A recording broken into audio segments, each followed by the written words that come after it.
안녕하세요. 매일 새로운 사연을 전하는 읽어주는 사연 라디오입니다. 구독과 좋아요, 많은 공유 부탁드립니다. 오늘의 사연 시작하겠습니다. 안녕하세요. 저는 29살 직장 다니는 여자입니다. 전 남자친구와는 연애를 대학교 다니던 시절부터 7년이라는 긴 시간 동안 연애를 했습니다. 학교도 같은 학교를 나왔고 취직 준비할 때도 같은 학원이나 스터디 그룹 다니며 오랜 시간 함께 했어요. 서로 대학교 졸업 후에 1년 정도 좋은 직장 잡기 위해 취직 준비를 하는 기간을 가졌고 그때는 서로 공부하고 자격증 따는데 바빴지만 말한 대로 같이 그룹 스터디 다니면서 데이트와 공부를 병행하면서 계속 만났습니다. 20대 중반을 넘어가고 서로 취직한 이후에도 계속 만났으니 주변 지인들도 당연히 저희가 미래에 결혼을 할 거라 믿었고 그 생각은 저도 남자친구도 똑같았어요. 오랜 시간을 같이 지낸 만큼 제가 남자친구에 대해 많은 걸 알고 있다 그렇게 생각했는데 정말 맘먹고 숨긴다면 알 수가 없는 것 같습니다. 저랑 긴 만남을 가져온 남자친구가 정상인지 아닌지 알 수 있는 방법이 있는지 말이에요. 연애할 때야 여자친구한테 못하는 남자친구 어디 있겠어요. 어머니를 끔찍히 아끼는 효자인 건 알고 있었지만 그렇게 효도에 얽매여 있는 그런 사람이라고는 생각도 한 적 없었거든요. 효자인 게 나쁜 게 아니에요. 저도 제 스스로 저를 효녀라고 칭하니 조금 부끄럽기는 하지만 부모한테 잘하기 싫은 자식도 세상에 어디 있겠어요?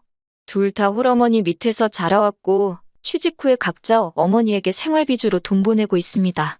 그동안은 연애만 하고 있었지만 서로 나이도 있고 주변 사람들이 저희들에게 너네 결혼은 언제 할 예정이냐는 질문을 하도 많이 받다 보니 자연스럽게 우리 둘 사이에서도 슬슬 결혼 이야기가 오가기 시작했어요. 서로에 대해서 속속들이 알고 있었기 때문에 모아둔 돈이 얼마 있네 이런 이야기는 하지 않았습니다. 그런데 남자친구가 어느 날 갑자기 결혼에 대해 이야기하면서 저한테 딱 하나만 들어달라는 부탁을 해왔습니다. 자기가 집도 해오고 다 해온다고 혼수나 예단 이런 것도 다 필요 없답니다. 단 하나, 자기 어머니를 모시고 사는 것, 이거 하나뿐이라고 하더라고요. 너무 당당하게 그 정도는 쉽지 않겠냐고 물어보길래 어이가 없었어요. 그게 뭐가 쉽냐? 결혼 조건 중에 제일 어려운 게 아니냐고 장난치지 말라고 되받아쳤죠. 서로 다른 직장을 다니며 회사 가까운 곳으로 자리 잡아 둘 다 자취를 하고 있는 상황이었거든요. 남자친구 어머님이 사는 곳이 두 사람 다니는 직장에서도 가까운 곳이 아닌데 그 집에 들어가서 살자는 겁니다. 가구나 가전제품 및 살림살이들은 서로가 쓰던 것들이 있으니 그걸 가져오면 되고 그 외에 필요한 것들은 자기가 다 해오겠다고요. 제가 부탁을 들어줘야 하는 상황이니까 맨몸으로 시집오라고 합니다. 쉽다고 말했으면서 자기가 엄청 어려운 부탁하는 건 알고 있기는 하더라고요. 둘 다 비슷한 회사 다니면서 월급도 비슷하게 받고 있는 상황이었기 때문에 저도 할 말은 해야겠다 싶더라고요. 엄마 집으로 들어가서 사는 거면 집은 나도 해올 수 있고 침대며 필요한 혼수들도 전부 제가 해올 능력 된다고요. 그래서 반대로 저도 남자친구한테 물어봤어요. 너가 해올 것들 내가 다 해올 수 있는데 그러면 반대로 우리 부모님 모시고 살 수 있냐고요.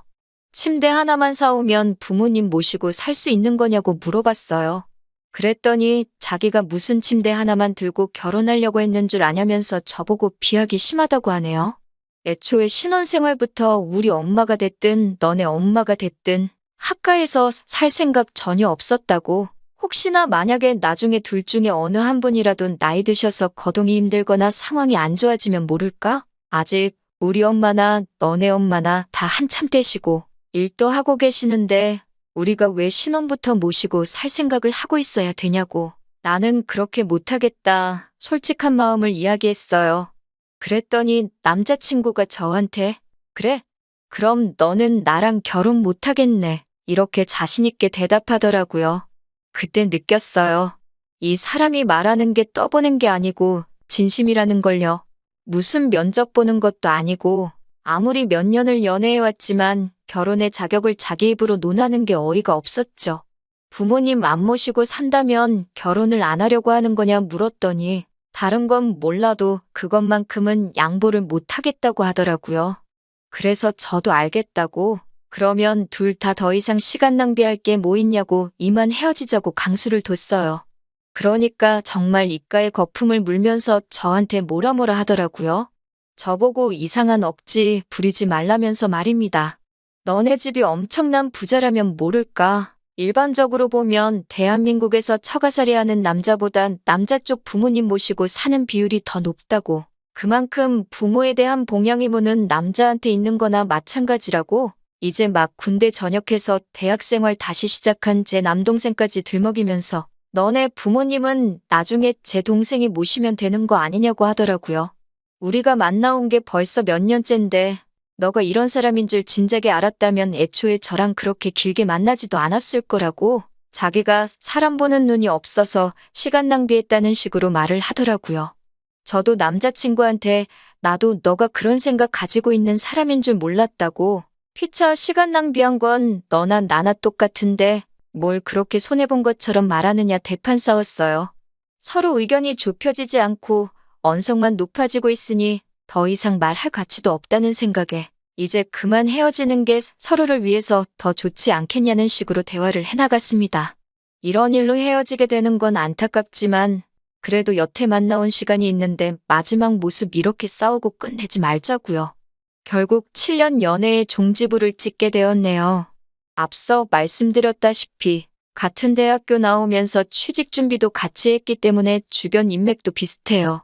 저희들 오래 알고 봐온 사람들 많고 그 사람들 당연히 저희가 결혼하는 걸로 알고 있었을 테니 헤어지는 이유 솔직하게 말하면 주변 사람들한테 너가 욕먹을 거라고. 그러니까 그냥 오래 만나면서 성격 차이 같은 게 있었는데 그걸 이유로 헤어진 걸로 하자고 제가 제안을 했어요. 남자친구도 주변 사람들이 저희들에게 기대하던 모습을 익히 알고 있었기 때문에 남자친구도 그렇게 말을 맞추자는 부분에 대해서는 동의를 했습니다.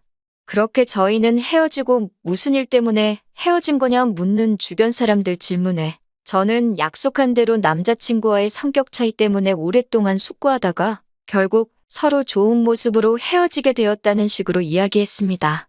그런데 어느 날 제 친구가 저한테 진지한 표정으로 물어보더라고요. 너네 헤어진 이유가 성격 차이 때문이 아니라 너가 양보를 안 해서 헤어진 거라며? 라고 말입니다. 조금 쎄한 느낌을 받아서 그게 무슨 소리냐? 자초지종을 물어봤더니 다른 게 아니라 이놈이 지인들에게 애시당초 우리가 서로 합의한 대로 말하지 않고 없던 사실도 있던 것처럼 부풀려서 온갖 거짓말이랑 거짓말은 다 했더라고요. 아주 저를 저만 아는 이기적이고 못된 여자로 만들어놨어요. 듣자 하니 남자친구가 부모님을 모시고 사는 건 어떻겠냐고 지나가는 말로 떠보듯이 이야기한 거랍니다. 그런데 제가 온갖 욕이란 욕은 다 하면서 헤어지자고 했다고 하더라고요. 제가 시집갈 때 모아놓은 돈은 다 우리 엄마 드리고 저는 몸만 올 거라고 했다고까지 하네요. 그래서 자기가 집도 다 해오고 혼수까지 다 해오기로 했는데 혼자서 그걸 다 하려면 조금 모자라서 자기 엄마 집을 팔아 자금을 만들어서 학가를 하는 방법이 생각나 그건 어떨까 하는 생각에 지나가는 말로 떠보듯이 물어본 건데 제가 양보는 하나도 안 해주고 시엄마를 어떻게 모시고 사냐 하면서 그건 죽어도 하기 싫다고 했다고. 그래서 저를 다시 보게 되었고 결혼 상대로 삼을 사람은 못 되는 것 같다며 그래서 자기가 먼저 저한테 헤어지자고 했다네요. 심지어 저는 여태 모은 돈을 결혼하면 엄마에게 준다고 했다더군요. 그러고 나서 얼마 뒤에는 또 제가 혼수 정도는 해올 테니 다시 만나달라고까지 남자친구한테 매달렸답니다. 그런데도 혼수해오는 조건으로 시어머니 모시고 살지 않는 걸 조건으로 걸었다고 하네요. 저를 7년이나 사귀었지만 그런 사람인 줄 몰랐다고. 그래서 고민도 하지 않고 저를 차버렸다고요. 그 뒤로도 자기는 마음이 안 좋아서 맨날 술로 하루하루 보내고 하는데 저는 벌써부터 다른 남자 만나러 다니고 잘 지내는 것 같다고. 그게 자기는 너무 힘들다면서 지인들한테 술 한잔 사달라고 돌아가면서 불러놓고 똑같은 이야기를 했다네요. 그중에서도 저를 떠본 거였다는 말이 제일 어이가 없어서 그게 날 떠보려고 스쳐가는 말로 한 거였다고 물어보니 그 친구가 제게 하는 말이 제가 남자친구에게 집이며 혼수까지 자기 혼자 부담시켜 놓길래 혹시나 싶은 마음에 제가 결혼을 해도 될 만한 여자인지 아닌지 테스트를 해보려고 학가 이야기를 꺼내 저를 떠본 거라고 했다고 말을 했다고 합니다.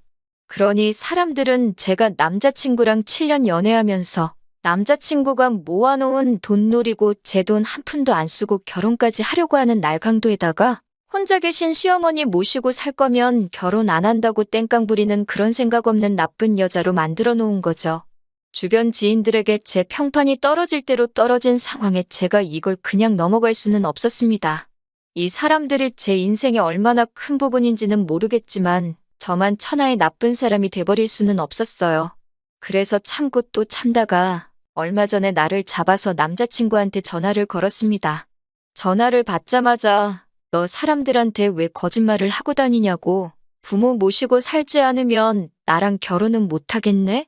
이딴 식으로 먼저 말한 건 너였고, 그래서 내가 헤어지자고 한 거고, 성격 차이로 헤어졌다 말하기로 해놓고 어떻게 주변 사람들한테 그렇게 말을 전하고 다닐 수가 있냐고 따졌습니다. 남자친구는 너가 양보 못한다고 한 거는 맞지 않냐고 적반하장으로 나오더라고요. 하도 남들에게 거짓말을 하고 다녀서 그걸 진짜라고 혼자 믿고 있는 거 아니냐고, 그리고 내가 언제 맨몸으로 시집 간다고 했냐고, 그것도 너가 너네 엄마 모시고 사는 조건이랍시고 먼저 말 꺼낸 거 아니냐고 따졌죠. 서로 시간 낭비하지 말자고 좋게 헤어지자고 해서 서로 동의해놓고 뒤로는 어떻게 내 호박씨를 까고 다닐 수 있느냐고 했죠. 그러니까 전화기 너머로 소리를 고래고래 지르면서 그게 어딜 봐서 좋게 헤어진 거냐 따지더군요. 너가 효심이라고는 눈꼽만치도 없는 사람이었다는 것만 해도 자기한테는 충격적이었다고, 만약에 진짜 우리가 결혼을 했어도 자기 엄마한테 엄청 못했을 거라며 땡깡을 부리더군요. 웃기는 소리 좀 하지 말라고. 그리고 그렇게 엄마 걱정하는 효자면 지금은 왜 따로 나와서 자취를 하고 있는 거냐고. 진작부터 엄마 집에서 살면서 효도하고 살았으면 모를까? 왜 꼭 결혼을 하고 나서야 엄마랑 같이 살려고 하는 거냐고 따졌습니다. 왜 꼭 효도를 결혼하고 나서부터 하려고 하는 거냐고. 진작부터 어머니 봉양하면서 살고 있었으면 모시고 살겠다고 말했을 때 너가 엄마를 끔찍하게 생각하는 걸 알고 생각이라도 해봤겠는데, 여태까지 대학생 시절부터 자취하면서 따로 살았으면서 왜 이제 와서 효자인 척 하느냐고 한마디 했죠. 그리고 합가 또한 사전에 저한테 비슷한 말 한 번 한 적이 없고, 결혼할 때 다 돼서 깜빡이도 안 켜고 일방적으로 그렇게 해야 한다 통보한 거는 너 아니냐고 계속 쏘아붙이니 자기가 주변 사람들한테 해놓은 거짓말이 앞뒤가 안 맞는다는 걸 느꼈는지 아무 말도 못하고 있더군요. 그러다 한참 뒤에야 어쨌든 너는 모시고 살 생각이 없는 거 아니냐고, 그게 이기적인 거라고 하더라고요. 여기까지 듣고 있으니 더 말할 것도 없다 생각해서 할 말 다 했다고, 뒤로는 거짓말하고 다녀도 전화기로는 솔직해줘서 고맙다고 이야기했어요. 남자친구가 무슨 소리냐고 물어보길래 몰래 준비한 깜짝 이벤트를 공개해줬습니다. 여태까지 통화한 거는 스피커폰이었고 지금 나 혼자 있는 게 아니라고요. 내 옆에 지금 너가 나에 대해 거짓말하고 다닌 사람들 전부 한 자리에 모아놓고 다들 들을 수 있게 스피커폰으로 전화한 거였다고. 뒤로는 나 몰래 모두에게 거짓말하고 다녔지만 이렇게 스스로 오해 풀어줘서 고맙다고 했습니다. 지인들을 공유하다 보니 남 일에 관심 많고 여기저기 떠벌리기 좋아하는 지인들도 많았어요. 최대한 우리 공통된 지인들에게 이 모든 진실을 속속들이 알려줄 만한 사람들로 엄선해서 자리를 만들었습니다. 남자친구는 제가 저 혼자서 전화를 걸었다고 생각하고 그 사람들이 모여있는 자리에서 사건의 전말을 자기 입으로 다 불어버리고 만 것이죠. 마지막 인사로 여태 뒤에서 나 씹어대느라 술값이며 돈 좀 썼을 텐데 이렇게 스스로 오해를 다 풀어줘서 고맙다고 했어요. 그리고 앞으로 다른 사람 한 방 먹이려거든 좀 더 조심 좀 하고 머리도 좀 쓰라고 전해줬습니다. 전화기 너머로 부들대고 있는 게 다 느껴지더라고요. 다행스럽게도 전 남자친구 덕분에 땅에 떨어진 제 평판은 얼마 뒤에 다시 돌아왔어요. 뒤에서 저를 씹고 수군거리던 사람들도 제가 그럴 사람이 아니란 거 알고 있었다고 저에게 다가와 마음고생 많았다고 다독여주더라고요. 무엇보다 놀랐던 건 남자친구가 이렇게 많은 사람들에게 제 뒷담화를 하고 다녔나 싶을 정도로 열 손가락으로 헤아릴 수도 없을 정도로 수많은 사람들이 이제야 오해를 풀었다며 저에게 연락을 해왔다는 거예요. 같이 취업 준비하면서 오랫동안 쌓아온 인맥이기 때문에 모임도 그만큼 잦았는데 남자친구는 그렇게 만천하에 자기의 본색을 들켜버린 이후로는 지인들 모임에도 코빼기도 비추지 않게 되었습니다.